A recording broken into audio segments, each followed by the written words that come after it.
Италияның құмырсқасын Қазақстанға өткізбек болған Алматы халықаралық әуежайында күтпеген жағдай болды. Жүкті тексеру кезінде заңсыз тасымалданған құмырсқалар табылды. Тірі жәндік 7 түтікше мен 22 пластикалық контейнерге ұқыптап салынған. Кондитерлік қораптың ішінен шыққан құмырсқалар шетелден кімнің жіберген сәлемдемесі екені және Италия әуежайынан қалай өткізгені әзірге белгісіз.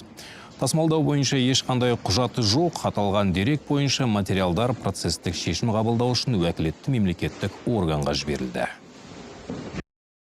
Еуразиялық экономикалық комиссия алқасының 21.04.2015 жылғы номер 30 шешімінің 2/6 тармағына сәйкес 01 топқа жататын сыртқы экономикалық қызметтің тауар номенклатурасы коды бойынша жабайы тірі жәндіктер Еуразиялық экономикалық одақтың кедендік аумағына әкелуге рұқсат беру тәртібі белгіленген тауарлар тізбесіне кіреді.